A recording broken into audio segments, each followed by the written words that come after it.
1. La estrategia de la distracción. El elemento primordial del control social es la estrategia de la distracción, que consiste en desviar la atención del público de los problemas importantes y de los cambios decididos por las élites políticas y económicas mediante la técnica del diluvio o inundación de continuas distracciones y de informaciones insignificantes. La estrategia de la distracción es igualmente indispensable para impedir al público interesarse por los conocimientos esenciales en el área de la ciencia, la economía, la psicología, la neurobiología y la cibernética.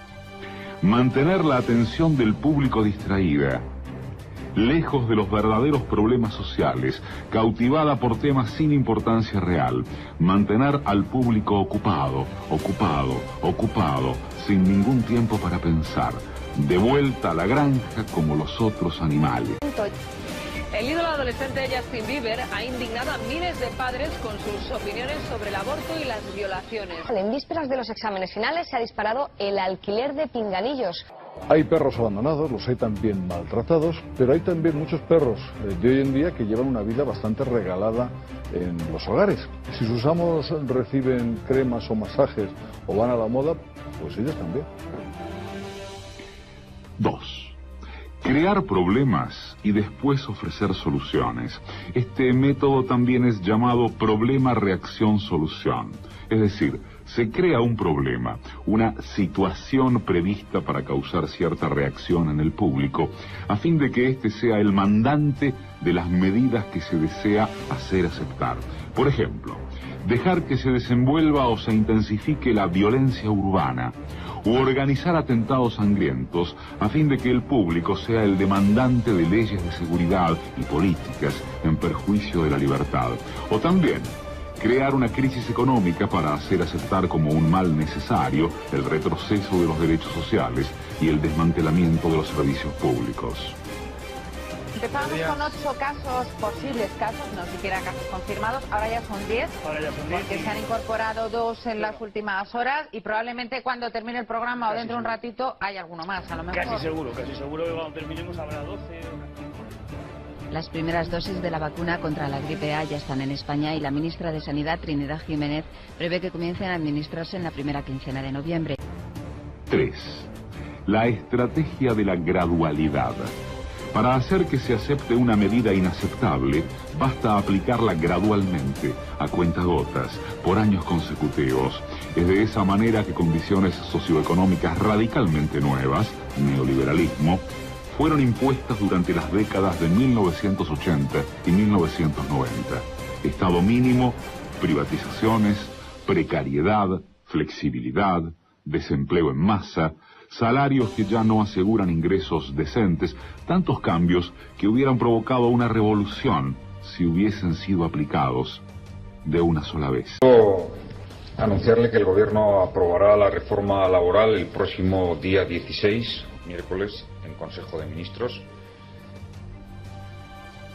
Se produzca un acuerdo o no se produzca un acuerdo.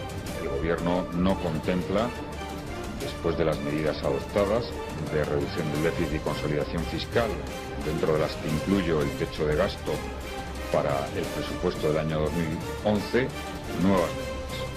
En los últimos 4 años ha habido 3 millones de despidos en España y por eso es necesario una reforma laboral en nuestro país. El camino está trazado y cabe confiar en que el Gobierno que salga de las urnas a finales de año, sea del signo que sea, continúe transitándolo en esa dirección. 4. La estrategia de diferir. Otra manera de hacer aceptar una decisión impopular es la de presentarla como dolorosa y necesaria, obteniendo la aceptación pública, en el momento, para una aplicación futura. Es más fácil aceptar un sacrificio futuro que un sacrificio inmediato. Primero, porque el esfuerzo no es empleado inmediatamente. Luego, porque el público, la masa, tiene siempre la tendencia a esperar ingenuamente que todo irá a mejorar mañana y que el sacrificio exigido podrá ser evitado. Esto da más tiempo al público para acostumbrarse a la idea del cambio y de aceptarla con resignación cuando llegue el momento. La reforma laboral es una reforma necesaria. La única manera de poner a salvo los elementos básicos del servicio público de la educación. Y por eso es necesario una reforma laboral en nuestro país. Bien, la reforma laboral pues era necesaria y ha sido un paso en la buena dirección. 5. Dirigirse al público como criaturas de poca edad. La mayoría de la publicidad dirigida al gran público utiliza discurso, argumentos, personajes y entonación particularmente infantiles, muchas veces próximos a la debilidad, como si el espectador fuese una criatura de poca edad o un deficiente mental. Cuanto más se intente buscar engañar al espectador, más se tiende a adoptar un tono infantilizante. ¿Por qué? Si uno se dirige a una persona como si ella tuviese la edad de 12 años o menos, entonces, en razón de la sugestionabilidad, ella, la persona, tenderá con cierta probabilidad a una respuesta o reacción también desprovista de un sentido crítico, como la de una persona de 12 años o menos de edad. Yo lo pruebo y me reaccioné. ¡Wow! Y la reacción de la gente es... ¡Wow! Sentirse hinchada es normal, ¿no? No, sentirse así no es normal. Lo normal es sentirse bien. 6. Utilizar el aspecto emocional mucho más que la reflexión. Hacer uso del aspecto emocional es una técnica clásica para causar un cortocircuito en el análisis racional y finalmente al sentido crítico de los individuos.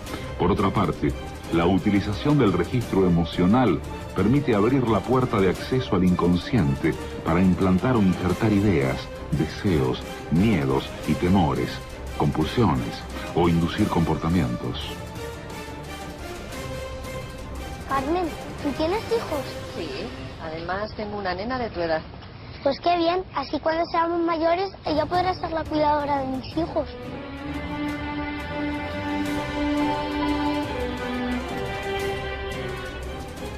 Pasa de mí, no le interesan mis problemas. Está todo el día hablando de cosas que solo le importan a él. Me ha fallado. Le he pillado mintiéndome. ¿Y qué vas a hacer? No tengo ningún motivo para creer en él. No volveré a votar a Zapatero. 7. Mantener al público en la ignorancia y la mediocridad. Hacer que el público sea incapaz de comprender las tecnologías y los métodos utilizados para su control y su esclavitud. La calidad de la educación dada a las clases sociales inferiores debe ser la más pobre y mediocre posible, de forma que la distancia de la ignorancia que planea entre las clases inferiores y las clases sociales superiores sea y permanezca imposible de alcanzar para las clases inferiores. La educación, otro de los pilares del estado de bienestar, tampoco escapa a los recortes presupuestarios. Ello se traduce en un aumento del número de alumnos por clase de un 20% y un incremento de las tasas universitarias de un 50%. Porque la definición exacta del neolítico no me la sé. ¿Y aproximada? Pues, no, bueno, cállate, mira. La mama, edad media. Sí. La edad media es hasta que los seres humanos hacen la escritura. ¿O no? ¿Ahora qué? Total, les voy a seguir explicando. En la Edad Media hay como tres partes. Cállate. Paleolítico, neolítico. ¿En la Edad Media? O en la Edad Moderna. A ver, la del 5. 5 por 1, 5, 5 por 2, 10, 5 por 3, 15, 5 por 4, 20, 5 por 5, 25, 5 por 6, 30, 5 por 7, 35, 5 por 8, 40, 5 por 9, 45, 5 por 10, 50. 8. Estimular al público a ser complaciente con la mediocridad. Promover al público a creer que es moda el hecho de ser estúpido, vulgar e inculto. Pues 9 por 8, espérate. 9 por 8. A ver, si 9 por 9 es 81 y le quito 9, 79. ¿A mí? ¿Eh? ¿De qué me conoces, pedazo puto? ¿Está la cámara? ¡Pedazo puta, da la cara! ¿Dónde está? Mentirosa, tengo el coño, o la polla, me da igual. Métete a la igual el coño y la bota el coño con bacalao. ¡Anda la mierda, marrana! 9. Reforzar la autoculpabilidad. Hacer creer al individuo que es solamente él el culpable por su propia desgracia, por causa de la insuficiencia de su inteligencia, de sus capacidades o de sus esfuerzos. Así, en lugar de rebelarse contra el sistema económico, el individuo se autodesvalida y se culpa, lo cual genera un estado depresivo, uno de cuyos efectos es la inhibición de su acción. Y sin acción, no hay revolución.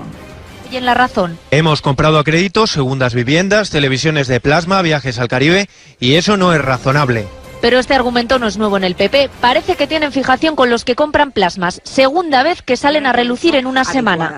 Y que hay casos de las familias que efectivamente estaban en situaciones de necesidad y que a lo mejor luego se compraban una televisión de plasma. Esta diputada valenciana hablaba de parados en lugar de, por ejemplo, cargar contra los bancos. Lo mismo el gobierno de Rajoy, que prefiere pasarle la culpa a los ciudadanos, los que según la oposición son las víctimas y no los causantes. No es verdad que había unas relaciones de libertad absolutas. Y no es verdad que la responsable es la gente de ir a meterse en aquellos créditos. Le metieron los créditos por los ojos. Y los bancos se desentienden del asunto. Parece que la crisis no va con ellos. La crisis económica no está provocada por el sistema bancario. Y 10. Conocer a los individuos mejor de lo que ellos mismos se conocen. En el transcurso de los últimos 50 años, los avances acelerados de la ciencia han generado una creciente brecha entre los conocimientos del público y aquellos conocimientos poseídos y utilizados por las élites dominantes. Gracias a la biología, la neurobiología y la psicología aplicada, el sistema ha disfrutado de un conocimiento avanzado del ser humano, tanto de forma física como psicológicamente. El sistema ha conseguido conocer mejor al individuo común de lo que él se conoce a sí mismo. Esto significa que, en la mayoría de los casos, el sistema ejerce un control mayor y un gran poder sobre los individuos, mayor que el de los individuos sobre sí mismos.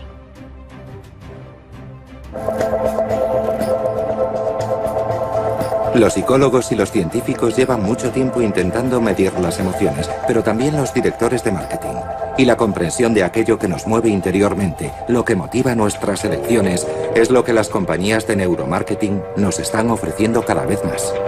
En este experimento vemos que la temperatura de la piel desciende gradualmente desde la marca 80 en el gráfico hasta cerca del 65.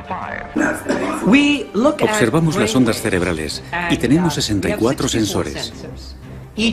Cada uno de los sensores monitoriza el cerebro 2000 veces por segundo. De modo que en un segundo obtenemos 128.000 puntos de referencia. Imagínese lo que obtenemos en 30 segundos, lo que obtenemos en un minuto. Miles de millones de puntos de referencia, ¿verdad? Con esto medimos 3 parámetros, solo 3 parámetros, con enorme precisión. Medimos sus ondas cerebrales en respuesta a un anuncio de 60 segundos. De ahí hemos tomado 3 componentes, que son atención, emoción y memoria. Y a partir de ahí podemos deducir una puntuación total de efectividad, que adjudicamos al anuncio que acabamos de ver. Como puede ver en el gráfico detrás de mí, cada uno tiene su propia puntuación individual, pero si combinamos los 3 obtenemos una puntuación de efectividad. La puntuación total es muy buena. Entre los 3 componentes tenemos atención, que es muy alta. La atención es el más fácil de capturar, por eso es siempre alta. Pero el perfil emocional sube y baja constantemente, y eso es lo que nos interesa. Si una persona muestra una emoción muy alta, puede producirse agotamiento, se cansa del anuncio enseguida. Por tanto, que suba y baje es muy bueno. La memoria es el componente más difícil de capturar. Si lo consigue, se trata de un buen anuncio, porque la memoria se mantiene muy alta desde el principio.